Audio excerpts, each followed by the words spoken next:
আমি যেখানে আসছি এটা একটা সারপ্রাইজিং বিষয় আমার জন্য। আমার মনে হয় আপনি আমার সাথে অবাক হবেন।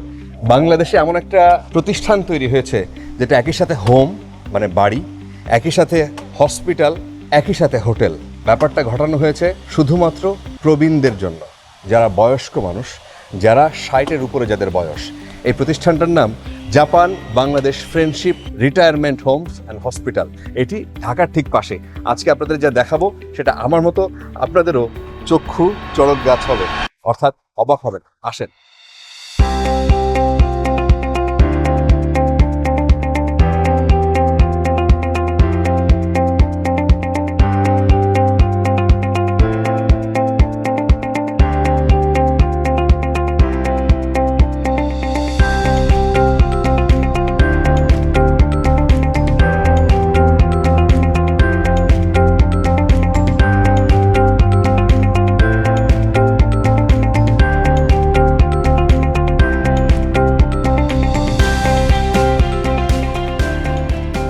আপনার এই ধরনের একটা প্রজেক্ট মানে কেন দরকার মনে হলো? আমার একটু অ্যাড করি। হ্যাঁ হ্যাঁ একটা মানুষ যখন বয়সের একটা সীমা অতিক্রম করে তখন আসলে তিনটা জিনিস তার জন্য খুব জরুরি। একটা হচ্ছে ব্যক্তিগত সেবা, তার মানে তার পার্সোনাল কেয়ার। হ্যাঁ হ্যাঁ। আর একটা হচ্ছে তার চিকিৎসা সেবা, যেটাকে মেডিকেল কেয়ার বলছি। আর একটা হচ্ছে মর্যাদাপূর্ণ জীবন। যে কথাটা তো আমরা কেউ ভাবছিই না, যে একটা বয়সে গিয়ে আমার বাবা যে সারা জীবন আমাকে কষ্ট করে মানুষ করেছেন, তার শেষ জীবনটা মর্যাদাপূর্ণ হওয়াটাও খুব জরুরি।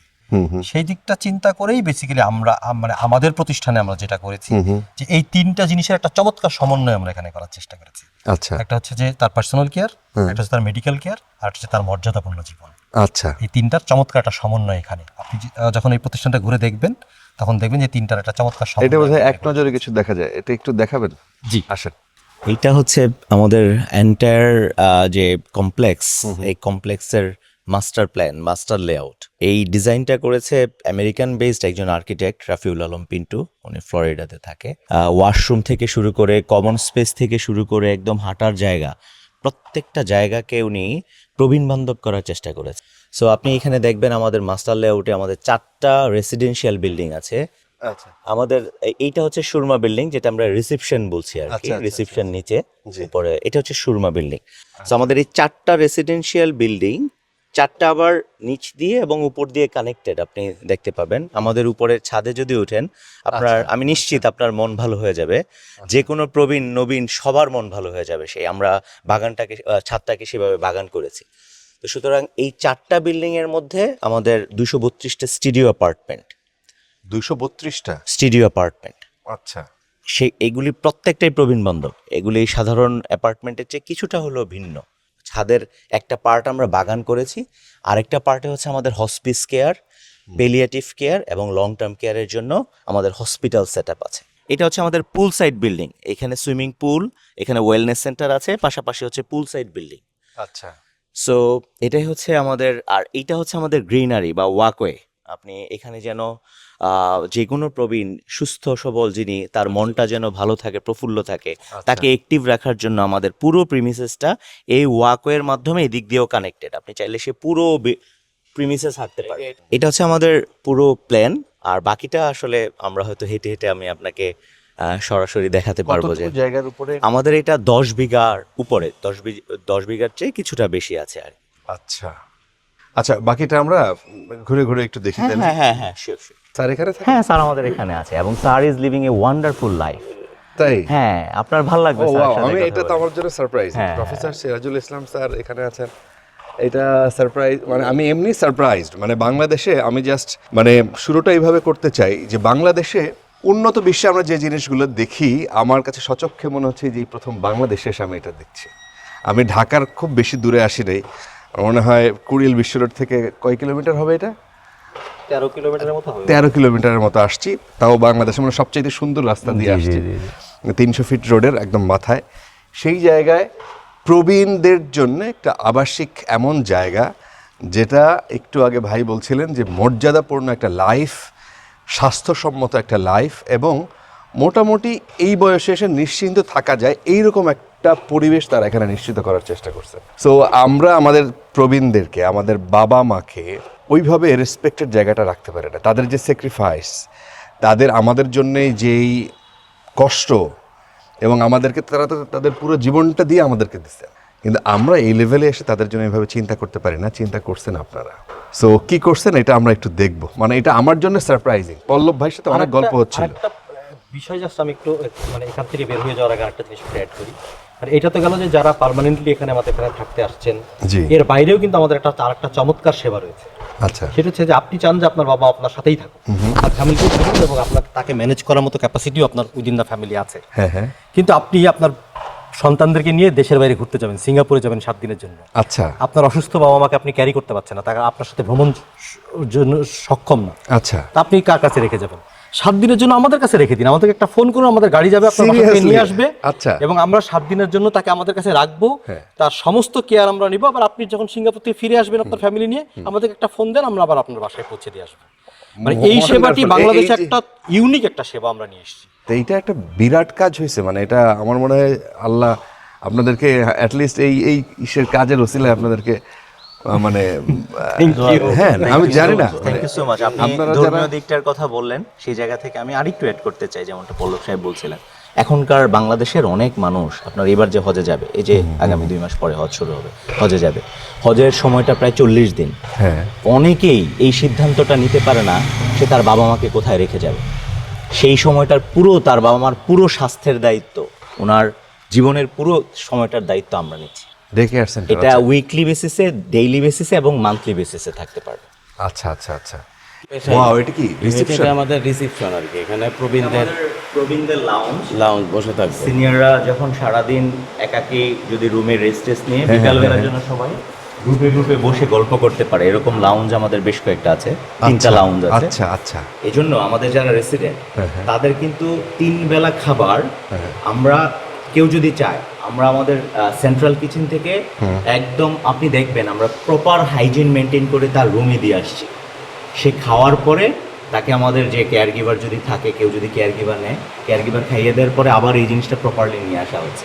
আমরা আপনাদেরকে দেখাবো আমাদের সেন্ট্রাল কিচেন থেকে খাবার ডেলিভারি সিস্টেম। অ্যামেজিং। এবং আমরা যেটা এখানে খাবারের ব্যাপারটাও আমরা নিশ্চিত করি, একজন নিউট্রিশনিস্ট একজন প্রবীণের জন্য কত ক্যালোরি বা কোন খাবারটা দরকার। আমরা জানি একটা সার্টেন টাইমের পরে আমাদের কিছুটা নন কমিউনিকেবল ডিজিজ, যেমন হার্ট ডিজিজ, কিডনি ডিজিজ, কিছু প্রবলেম হয়। সেই ডিজিজগুলিকে মাথায় রেখে আমাদের নিউট্রিশনিস্ট অ্যাডভাইস করে যে পার্টিকুলার ওই মানুষটার জন্য কোন খাবারটা উপযোগী। আমাদের এটা দেখে কি মনে হইলো আপনার? এটা তো একটা ওয়ান্ডারফুল, মানে বাংলাদেশে এটার যে ফিজিক্যাল যেটা, এটা তো ওয়ান্ডারফুল বটেই, যে ফেসিলিটিস গুলি করেছেন, যে সিনিয়র লোকদের প্রয়োজনটা মাথায় রেখে, রাইট, তার যে ফিজিক্যাল নিডস আছে, তার মেডিকেল নিডস আছে, তার সাইকোলজিক্যাল নিডস আছে, তাই না? ওইটা মাথায় রেখে করেছেন, ওই দিক দিয়ে ওয়ান্ডারফুল। তার থেকেও বেশি হলো যে এইরকম একটা সাবজেক্ট নিয়ে বাংলাদেশে এরকম একটা ফিল্ডে আপনি কাজ করতেছেন। বাংলাদেশে এটা সচেতনতা বৃদ্ধি করাই এটা। ডাক্তার নাই, কিছু নাই, তাদের জন্য যে আলাদা করে এরা ভাবছে, আমার কাছে মনে হচ্ছে এইটাই তো একটা বিরাট। ওনারা যে এই দেশে ভেবেছে এটা এবং এখানে ফ্যাসিলিটিস করেছে এবং এটা অ্যাওয়ারনেস তৈরিতে সাহায্য করবে। আপনারা এই দরজাটাও কি ওনাদের জন্য রাখছেন যাতে হাত না দেয়া লাগে? যেন হাত না টাচ করতে হয়, মানে এটা ফুললি অটোমেশন, জাস্ট প্রবীণরা যেন এটা নিয়ে টানাটানি না করতে হয়। দরজাটা ওপেন, হ্যাঁ ওপেন হয়ে যায় অটো। আপনাকে একটা চমৎকার জিনিস দেখাই, আসেন। আমরা প্রবীণদের জীবনটাকে যেভাবে ভাবি, আমরা ইয়াং যারা, তাদের জন্য বিনোদনের অনেক জায়গা আছে। প্রবীণদের মধ্যে যে একটা বিষণ্ণতা, একটা বড় আপনার ব্যাপার, সেটা আমরা অনেক সময় অ্যাড্রেস করি না। তাদের শারীরিক স্বাস্থ্যটার দিকে হয়তো আমরা অনেক সময় লক্ষ্য করি, বুঝতে পারি, কিন্তু তাদের মানসিকতাটা, তাদের মনটা যে আনন্দিত করার ব্যাপার আছে, সেই জিনিসটাকে আমরা জাস্ট একটু অ্যাড্রেস করার চেষ্টা করেছি। আমাদের এখানে যারা থাকবে, আমাদের এই প্রত্যেকটা বিল্ডিংয়ের মাঝে এরকম আমরা একটা স্পেস তৈরি করেছি, যেন তারা বিকেলবেলা বা সকালবেলা রোদে বসে পাশের থেকে সেন্ট্রাল কিচেন থেকে তারা চা কফি নিয়ে এখানে বসে একজনের সাথে আরেকজনের গল্প করে, এবং পানির যে শব্দ, সেই শব্দটা যেন তারা অনুভব করতে পারে। আমরা রিসার্চের মাধ্যমে জানি যে এই পানির শব্দ আপনার মানুষের বিষণ্ণতা কাটাতে সাহায্য করে। এটা হচ্ছে আমাদের ইনডোর গেমস ফ্যাসিলিটি, তারা যেন এখানে একটু সময় পার করতে পারে। এটা হচ্ছে আমাদের ল্যাবরেটরি। আসেন, আমাদের যারা রেসিডেন্ট আছেন এখানে, তাদের নিয়মিত কিছু হেলথ চেক আপের প্রয়োজন হয়। প্রত্যেকটা মানুষের আফটার 40 আমরা জানি যে কিছু হেলথ চেক আপের প্রয়োজন হয়। সুতরাং এখানে আমাদের এই যে ল্যাবের মধ্যে সব ধরনের ডায়াগনস্টিক টেস্ট বা হেলথ চেক আপের ব্যবস্থা আমাদের এখানে রাখা হয়েছে। নিয়মিত যেগুলো লাগে, নিয়মিত যেটা লাগে একটা মানুষের ডেইলি হেলথ চেক আপের জন্য, রেগুলার হেলথ চেক আপের জন্য যেটা লাগে, মানে এটা আপনার একটা পূর্ণাঙ্গ হসপিটাল না হলেও মোটামুটি হ্যাঁ আপনি hospital-এ- এখানে আসলে আপনার বাইরে কোথাও যেতে হবে না। আল্লাহ না করুক কারো যদি শরীর খুব খারাপ হয়ে যায়, তার জন্য আমাদের আইসিইউ বেডও আছে, আপনি ভেন্টিলেট করে রাখতে পারবেন। আইসিইউ বেড আছে, বেড আছে, আপনি দেখতে পারবেন আমাদের আইসিইউ পুরো সেট আপ আছে। তার মানে এটা একটা হসপিটাল। এটা হসপিটালও, এটা বাংলাদেশের প্রথম জেরিয়াট্রিক হাসপাতাল। এই জিনিসটা একটু আপনাকে জাস্ট বলে রাখি, বাংলাদেশে কোনো বিশেষায়িত প্রবীণদের জন্য হাসপাতাল করা হয় না। আমরা বাংলাদেশ সরকারের অনুমতি নিয়ে প্রথম জেরিয়াট্রিক হাসপাতাল করেছি। আপনি একটু দেখেন, এখানে আমাদের একটা ছোট জিম করার জন্য একটা ইয়ে আছে, এখানে ফিজিওথেরাপির, এই যে আমাদের এখানে ফিজিওথেরাপিস্ট কন্টিনিউয়াসলি আছেন। হ্যাঁ, ভালো আছেন? আপনি আমাদের ফিজিওথেরাপির যত অ্যাডভান্স আপনার ইয়া আছে, এখানে ট্রিটমেন্টের যত যা একটা মানুষের প্রয়োজন, মানে আপনি ব্যথা পেলেন, বিশেষ করে মাসেলটা কিন্তু একটা সার্টেন টাইমের পরে আমাদের উইক হয়ে যায়, তাদেরকে অ্যাক্টিভ রাখার জন্য যা যা প্রয়োজন আমাদের হোমের ডেপুটি ডাইরেক্টর ওনার তত্ত্বাবধানে, আমাদের ফিজিওথেরাপিস্টের তত্ত্বাবধানে এই কাজগুলি করা হয়। আমাদের এরকম 3টা ডাইনিং হল আছে।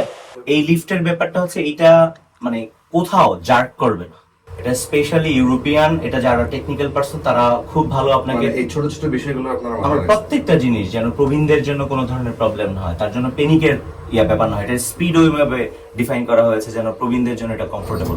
আসলে এতে কোনো জার ফেলো না তো? হ্যাঁ হ্যাঁ, আপনি এটাতে পাবেন না। এবং লিফটে ইউজুয়ালি একটু হয়, হ্যাঁ, মানে যখন ফ্লোরে এসে থামে। সো এটা হচ্ছে আমাদের Hospice hospice care.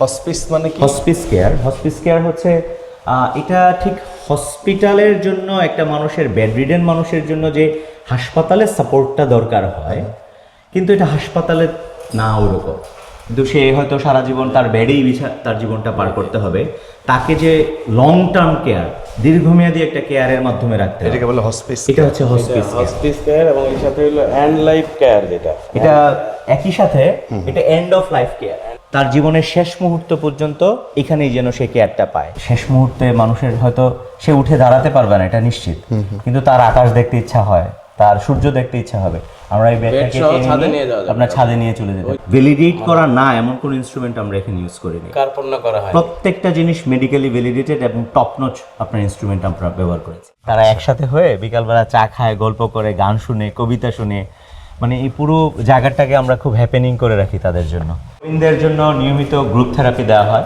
Psychological therapy. এই জন্য আমাদের একটা এখানে ওনাদের বসার জায়গা করা হয়েছে। স্যার ভালো আছেন স্যার? উনি হলো দীর্ঘ সময় পেট্রো বাংলা ডাইরেক্টর ছিলেন, জি। এখন আমাদের আবার কোটিপতি উনিও ডিবেন ছিলেন। এখানে স্যার বসেন। কেমন আছেন স্যার? গায়ে জোরে আমার স্যার হয়েছে। গায়ের জোরে স্যার হয়েছে। ইউনিভার্সিটির ডিন ছিলেন সোশ্যালজি আচ্ছা, ঢাকা ইউনিভার্সিটি। জি জি জি, স্যারকে আমরা চিনি। আমিও আপনার বিশ্ববিদ্যালয়ের ছাত্র স্যার, আমি জার্নালিজমে পড়ছি। আমরা অনেক ছোট, 6-7 সেশন।